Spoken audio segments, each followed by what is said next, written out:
Parole de Dieu quotidienne.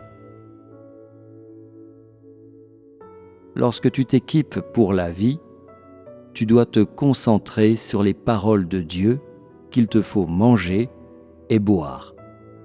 Tu dois pouvoir parler de la connaissance de Dieu, de tes points de vue sur la vie humaine et, en particulier, de ta connaissance de l'œuvre accomplie par Dieu pendant les derniers jours.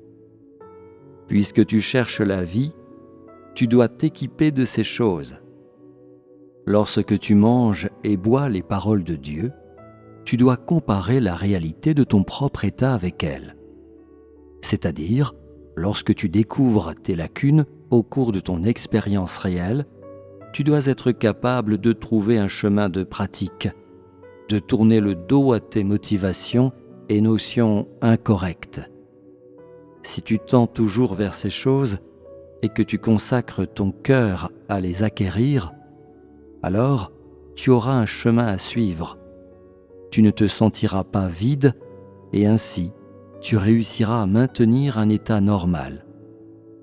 C'est alors seulement que tu porteras un fardeau dans ta propre vie, que tu auras la foi. Pourquoi certaines personnes, après avoir lu les paroles de Dieu, sont-elles incapables de les mettre en pratique ? N'est-ce pas parce qu'elles ne peuvent pas saisir les choses les plus cruciales ? N'est-ce pas parce qu'elles ne prennent pas la vie au sérieux ?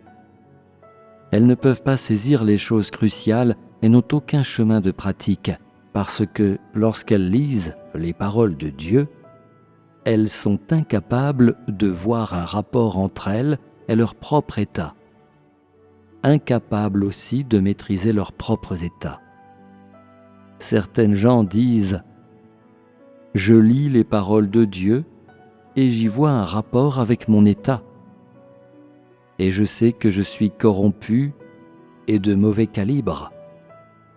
Mais je suis incapable de satisfaire la volonté de Dieu. Tu n'as vu que la surface même. Il y a beaucoup de choses réelles que tu ne connais pas. Comment mettre de côté les jouissances de la chair ? Comment mettre de côté la suffisance ? Comment te transformer ? Comment entrer dans ces choses ? Comment améliorer ton calibre et par quel aspect commencer ?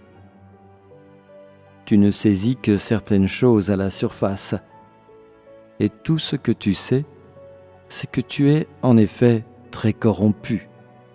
Lorsque tu rencontres tes frères et sœurs, tu parles de ta corruption. Et il semble que tu te connaisses toi-même et que tu portes un lourd fardeau pour ta vie. En fait, ton tempérament corrompu n'a pas changé, ce qui prouve que tu n'as pas trouvé le chemin de la pratique. Si tu diriges une église, tu dois être capable de saisir les états des frères et sœurs et de les signaler. Suffira-t-il de dire simplement « Vous êtes désobéissants et arriérés » ? Non. Tu dois parler précisément de la façon dont se manifeste leur désobéissance et leur arriération. Tu dois parler de leur état désobéissant, de leur comportement désobéissant et de leur tempérament satanique. Et tu dois parler de ces choses de telle manière qu'ils soient totalement convaincus de la vérité dans tes paroles. Utilise des faits et des exemples pour marquer tes points de vue. Et dis exactement comment ils peuvent rompre avec un comportement rebelle et indique le chemin de la pratique. C'est la manière de convaincre les gens. Seuls ceux qui le font sont capables de diriger les autres. Eux seuls possèdent la réalité de la vérité.